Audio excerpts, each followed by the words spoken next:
ಗಣತಿ ವೇಳೆ ಸಮೀಕ್ಷೆದಾರರಿಗೆ ಜಾತಿ ಮತ್ತು ಉಪಜಾತಿ ಕಾಲಂನಲ್ಲಿ ಮಡಿವಾಳ ಎಂದು ನಮೂದಿಸುವುದರಿಂದ ನಮ್ಮ ಜನಾಂಗಕ್ಕೆ ದೊಡ್ಡ ಶಕ್ತಿ ಸಿಕ್ಕಂತಾಗುತ್ತದೆ ಹಾಗೂ ಸರ್ಕಾರದ ಸವಲತ್ತು ಪಡೆಯಲು ಅನುಕೂಲವಾಗುತ್ತದೆ ಎಂದು ಕುಲಬಾಂಧವರಲ್ಲಿ ರಾಜ್ಯ ಮಡಿವಾಳರ ಸಂಘದ ಪ್ರಧಾನ ಕಾರ್ಯದರ್ಶಿ ಬಿಆರ್ ಪ್ರಕಾಶ್ ಮನವಿ ಮಾಡಿದರು. ರಾಮನಗರದ ಜಿಲ್ಲಾ ಹಿಂದುಳಿದ ಜಾತಿಗಳ ಮಹಾ ಒಕ್ಕೂಟದ ಕಚೇರಿಯಲ್ಲಿ ಸುದ್ದಿಗೋಷ್ಠಿ ನಡೆಸಿ ಅವರು ಮಾತನಾಡಿದರು. ಏನು ಮಡಿವಾಳರಿದ್ದಾರೋ ಅವರಿಗೆ ಈ ಒಂದು ನಮ್ಮ ಹಿಂದುಳಿದ ವರ್ಗಗಳ ಆಯೋಗ ಒಂದು ಸಮೀಕ್ಷೆ ಇಟ್ಕೊಂಡಿದ್ದಾರೆ.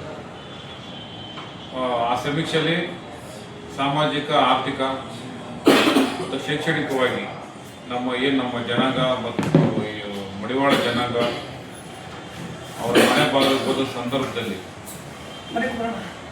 ಮನೆಯಲ್ಲಿ ಎಷ್ಟು ಜನ ಇದ್ದಾರೆ, ಜಾತಿ ಕಾಲಮು ಮತ್ತು ಹಾಗೆ ಕುಟುಂಬದ ಮಾಹಿತಿಗಳು ಆ ದಿನ ನಾವು ಮಡಿವಾಳ ಬಂಧುಗಳು ಕೊಡಬೇಕಾಗುತ್ತೆ. ಯಾಕೆಂದರೆ ನಮ್ಮ ಮಡಿವಾಳ ಜನಾಂಗ ರಾಜ್ಯದಲ್ಲಿ ಅತಿ ಜನಸಂಖ್ಯೆ ಕಮ್ಮಿ ಇದೆ, ಹಾಗೆ ಅತಿ ಹಿಂದುಳಿದು ಬರುತ್ತೆ ನಮ್ಮ ಜನಾಂಗ. ಈ ಒಂದು ಸಮೀಕ್ಷೆ ನಮ್ಮ ಮಡಿವಾಳರಿಗೆ ಒಂದು ಶಕ್ತಿಯಾಗಿ ರೂಪಿಸೋದ್ರಿಂದ ನಮ್ಮ ಒಂದು ಗುರಿ ಇದೆ. ಯಾಕೆಂದರೆ ನಮ್ಮ ಕಳೆದ 10 ವರ್ಷದ ಹಿಂದೆ ಸಮೀಕ್ಷೆ ಆಗಿತ್ತು.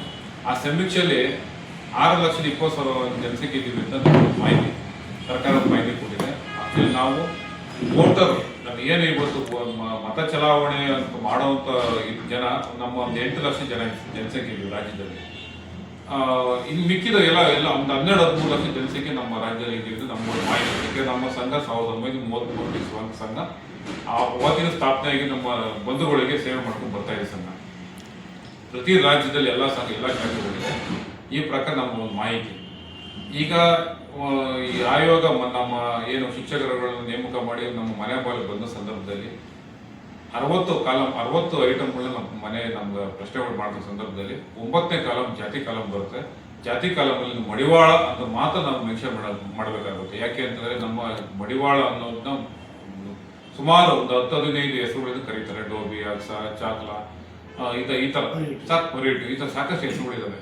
ಅದನ್ನೆಲ್ಲ ಬಿಟ್ಟು ಬದಿಗೊತ್ತಿ ನಮ್ಮ ಮಡಿವಾಳರಿಗೆ ನಿಮ್ಮ ಮೂಲಕ ಒಂದು ಕರೆ ಕೊಡ್ತಿದ್ವಿ ಇವತ್ತು ಈ ದಿನ ಎಲ್ಲ ಜಾತಿ ಕಾಲಂನಲ್ಲಿ, ಉಪಜಾತಿ ಕಾಲಂನಲ್ಲಿ ಮಡಿವಾಳ ಅಂತ ಮಾತ್ರ ನೀವು ಮೆನ್ಷನ್ ಮಾಡಬೇಕಾಗುತ್ತೆ.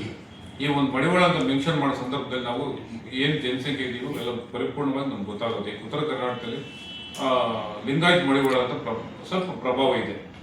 ಇತ್ತೀಚೆಗೆ ಅವೇರ್ನೆಸ್ ಮೂಡಿಸಿದ್ದೀವಿ. ಅದು ಡೇ ಬೈ ಡೇ ಕಮ್ಮಿ ಆಗ್ತಾ ಇದೆ. ಈ ರಾಮನಗರ ಮಡಿವಾಳ ಬಂಧುಗಳು ಸಹ ಎಚ್ಚೆತ್ಕೊಂಡು ಈ ಒಂದು ಕಾರ್ಯಕ್ರಮನ ಯಶಸ್ವಿಗೊಳಿಸಬೇಕು. ಯಾಕೆಂದ್ರೆ ಆಲ್ರೆಡಿ ನಮ್ಮ ಈ ಭಾಗದಲ್ಲಿ ನಮ್ಮ ರಾಜ್ಯ ಸಂಘ ಹಾಗೂ ನಮ್ಮ ರಾಮನಗರ ಜಿಲ್ಲಾ ಮಡಿವಾಳ ಸಂಘ 2 ಕಾರ್ಯರೂಪ ಬಂದಿದೆ. ಒಳ್ಳೆ ಸಂಘಟನೆ ರೂಪ ಇದೆ. ನಮ್ಮ ಏನು ಈ ಭಾಗದ ಅಧ್ಯಕ್ಷರು ನಮ್ಮ ಮಂಡ್ಯದೇವರು ಇದ್ದಾರೆ.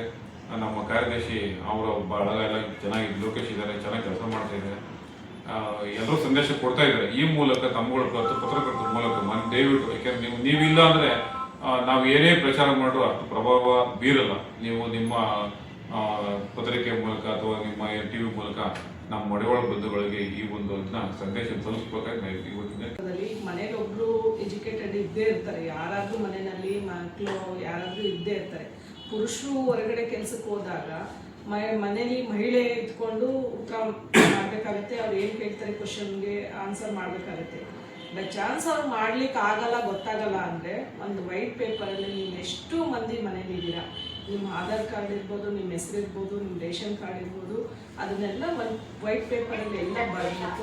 ಗಣತಿದಾರರು ಬಂದಾಗ ಕೊಟ್ಟಾಗ ಆಗ ನೀಟಾಗಿ ಅದೊಂದು ಸರ್ವೆ ಆಗುತ್ತೆ, ಯಾವುದೂ ಮಿಸ್ ಆಗಲ್ಲ. ಅದೊಂದು ಜನತೆ ಅದನ್ನ ನಮ್ಮ ರಾಮನಗರದ ಎಲ್ಲ ಜನರು ಅದೊಂದು ವೈಟ್ ಶೀಟಲ್ಲಿ ನಿಮ್ಮ ಮನೇಲಿ ಮಕ್ಕಳ ಹತ್ರ ಬರ್ಸಿಟ್ಕೊಂಡು ಗಣತಿದಾರರು ಬಂದಾಗ ಅದೊಂದು ಗಣತಿ ಪೇಪರ್ನ ಅವ್ರಿಗೆ ಕೊಟ್ಟು ನೀವು ಆ ಒಂದು ಗಣತಿನ ಯಶಸ್ವಿಯಾಗಿ ನಡೆಸ್ಕೊಡಿ ಅಂತ ನಾವು ಕೇಳ್ಕೋಬಹುದು. ಅದೊಂದು ಮಾಡಿದ್ರೆ ಎಲ್ಲ ಗಣತಿನೂ ಕರೆಕ್ಟಾಗಿ ಆಗುತ್ತೆ. ಜಾತಿ ಉಪಜಾತಿ ಅಂತ ಬಂದಾಗ ಕನ್ಫ್ಯೂಸ್ ಆಗುತ್ತೆ. ಉಪಜಾತಿ ಅದು ಜಾತಿ ಅದು ಅಂದಾಗ 2 ಜಾತಿ ಕಾಲಂನಲ್ಲೂ ಮಡಿವಾಳ ಅಂತಾನೆ ಮಾಡಿದ್ರೆ ಅದು ನಮ್ಮ ಪಕ್ಕ ಲೆಕ್ಕ ಸಿಗುತ್ತೆ. ಲೆಕ್ಕ ಸಿಕ್ಕಿದಾಗ ನಾವು ಇಷ್ಟು ಜನ ಇದೀವಿ ಅಂತೇಳಿ ನಾವು ಸರ್ಕಾರಕ್ಕೆ ನಾವು ಇನ್ನೂ ಹೆಚ್ಚಿನ ಸೌಲಭ್ಯಗಳನ್ನ ಪಡೀಲಿಕ್ಕೆ ನಮಗೆ ಅನುಕೂಲವಾಗುತ್ತೆ. ಶೈಕ್ಷಣಿಕವಾಗಿ ನಾವು ನಮ್ಮ ಮಕ್ಕಳನ್ನ ನಾವು ಇನ್ನೇನು ಕೇಳ್ತಾಯಿಲ್ಲ, ಶೈಕ್ಷಣಿಕವಾಗಿ ನಮ್ಮ ಮಕ್ಕಳು ಮುಂದೆ ಬರಲಿ ಅನ್ನೋ ಉದ್ದೇಶಕ್ಕೋಸ್ಕರ ನಾವು ಕೇಳ್ತಾ ಇರೋದು. ನಮ್ಮ ಜಾತಿ ಜನಸಂಖ್ಯೆ ಕರೆಕ್ಟಾಗಿ ಲೆಕ್ಕ ಸಿಕ್ಕಿದಾಗ ನಮ್ಮ ಮಕ್ಕಳ ಮುಂದಿನ ಪೀಳಿಗೆಗೆ ಅದೊಂದು ಉಪಯೋಗ ಆಗುತ್ತೆ ಅನ್ನೋ ಉದ್ದೇಶಕ್ಕೋಸ್ಕರ ಇದೊಂದು ಗಣತಿ ಕಾರ್ಯ ನಮಗೆ ಹೆಚ್ಚು ಉಪಯೋಗ ಆಗುತ್ತೆ ಅಂತ ನಾವು ಭಾವಿಸಿದ್ದೀವಿ ಸರ್.